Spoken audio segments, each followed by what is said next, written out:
just like we experience. And maybe the sun isn't big, but is very small and very close, and not illuminating the Earth from 93 million miles, but is illuminating locally. And maybe everything, the sun, moon, and stars, are not far away, but are circling overhead relatively close.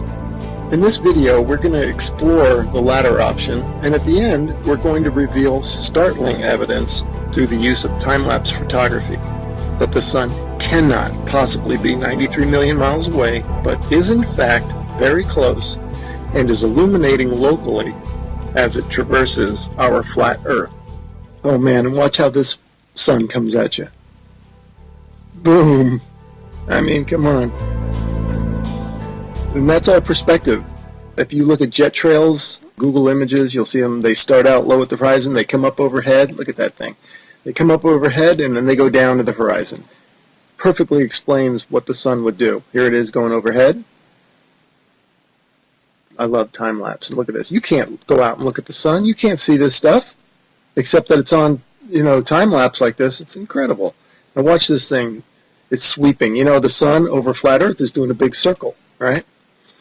Look at this thing. See it sweeping to the right? It's like a lefty bowler. Just toss that down the alley, and there it goes, hooking into the pocket.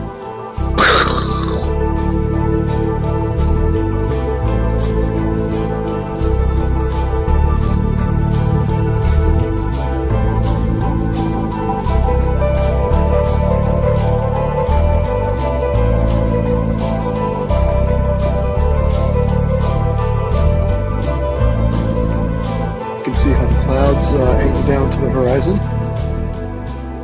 And shot it there. That's exactly how the sun would do on flat Earth. Okay, back to the Copernican principle, and this is what they tell us. The sun is 93 million miles away. Now, I'm going to show you evidence through sunsets that shows the sun light following the sun over the horizon, and it shrinks as it goes over. Now there's no way it would do that if the sun is 93 million miles away. Okay, first I'm going to show you some footage from the ISS.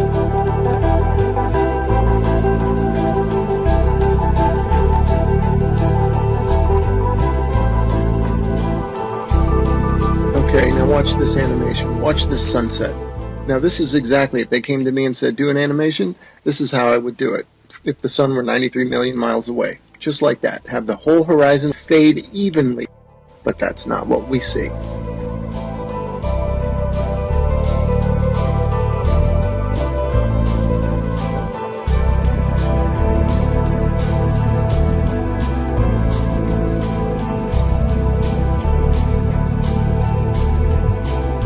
Okay, wow, look at that. Look how the light lifts off the ground like a big wedge, or like lifting up a sheet of paper. That's incredible footage. Definitely the light's following the sun, right? Okay, next I'm going to show you how a sun that is circling over the Earth, that creates the horizontal aspect of the sun. If you combine that with perspective, which creates the up and down of the sun, the rising and the setting, you get the 23.5 degree tilt that they talk about. It's nothing but perspective and the circling sun.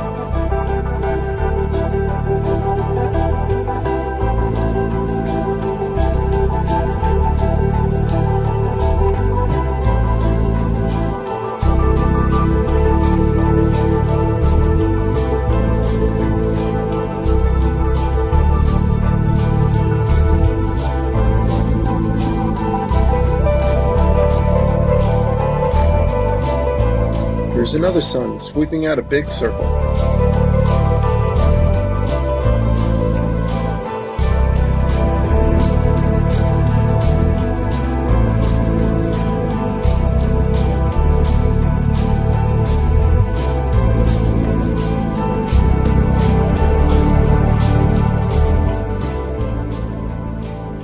Okay, here's a phenomenon that you might be wondering, how in the heck do you explain this on a flat Earth? Well, this footage is taken from Alaska during the summer, and the sun does look like it's going up and down. The reason it's doing that is that this town in Alaska is not in the center of the sun's circular circuit. In other words, the sun is making a big circle, and the town is not in the center of that circle. So the sun will be closer and further from the viewer with the camera. That will cause it to go higher and lower, and also maybe even bigger and smaller.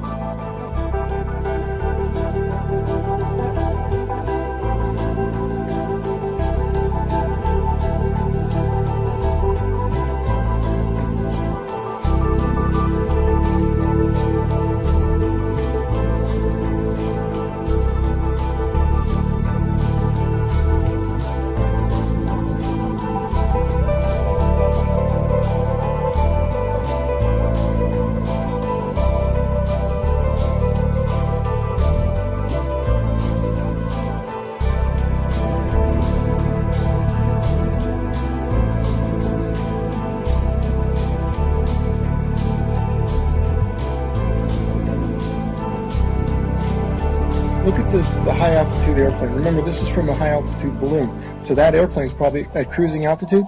Notice how it looks like it's going up from the horizon. That's exactly how the sun will rise, because that plane is staying parallel to the ground. And now watch, it'll go down to the other horizon. All right, again, perspective, that's how the sun will set. And forget the big ball, that's just due to a GoPro camera. But see how the sun, that's the point of this. And then also, look at the size of the sun, man. Look at that thing. I mean, there's something to it to say that we're higher up our view and the sun looks bigger, and it looks like it's not as high in the sky as it does when we're on the ground. Something to that.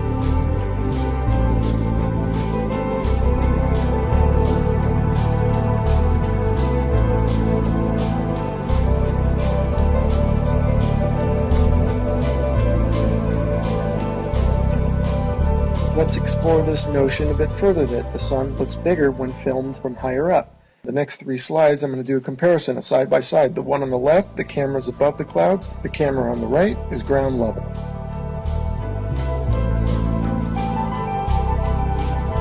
And the point for the side by side comparison from the ground level and the level above the clouds is that above the clouds we're only maybe a mile or so up, and if the sun appears to be closer to the camera, well, that means it's probably much closer, because if the sun were 93 million miles away, a mile closer wouldn't make any difference at all to its visual appearance.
Okay, here's a little illustrator or a little cartoon from a website called timeanddate.com. It's really funny that they would have a perfect illustration of a sun rising and setting on a flat earth due to perspective.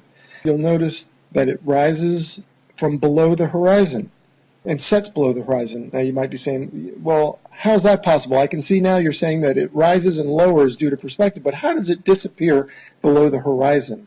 Well, I got a theory about that. Because of the fact that all parallel lines and planes converge at your eye level horizon, this is according to the perspective, I'm not making this up, if in fact, and they do, they converge at your eye level horizon visually, then it makes sense that after that point they diverge, meaning they then separate. So the sun would continue on a downward track. As you can see from my illustration here, the lines would go to your horizon, and then afterwards they would spread out and separate, kind of like a starburst, and the starburst being at your horizon, at your focal point.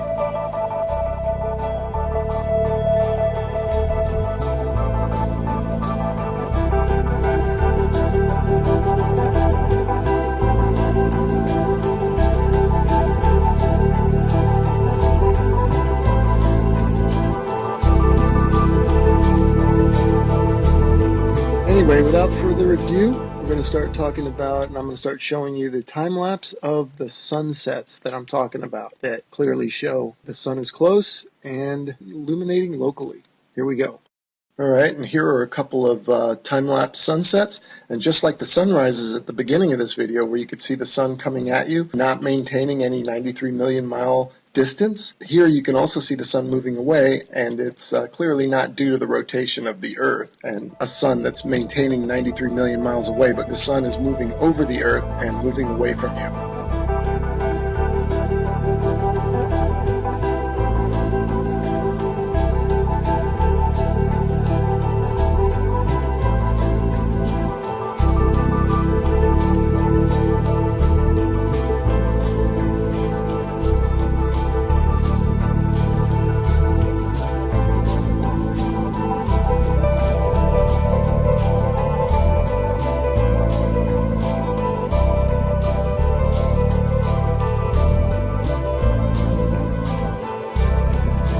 Okay, these next three slides, the sun is almost set already behind the horizon, but watch as the sunlight shrinks and follows the sun. It's definitely a locally illuminating sun, not far away, not very big, and definitely not 93 million miles away.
Okay, remember this video from the beginning of the video? I showed you this one and how it's circling over the Earth, and watch it sweep to the right like a bowler bowling it in there for a strike.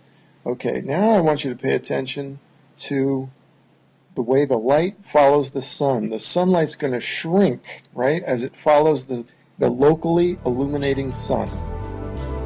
Watch this.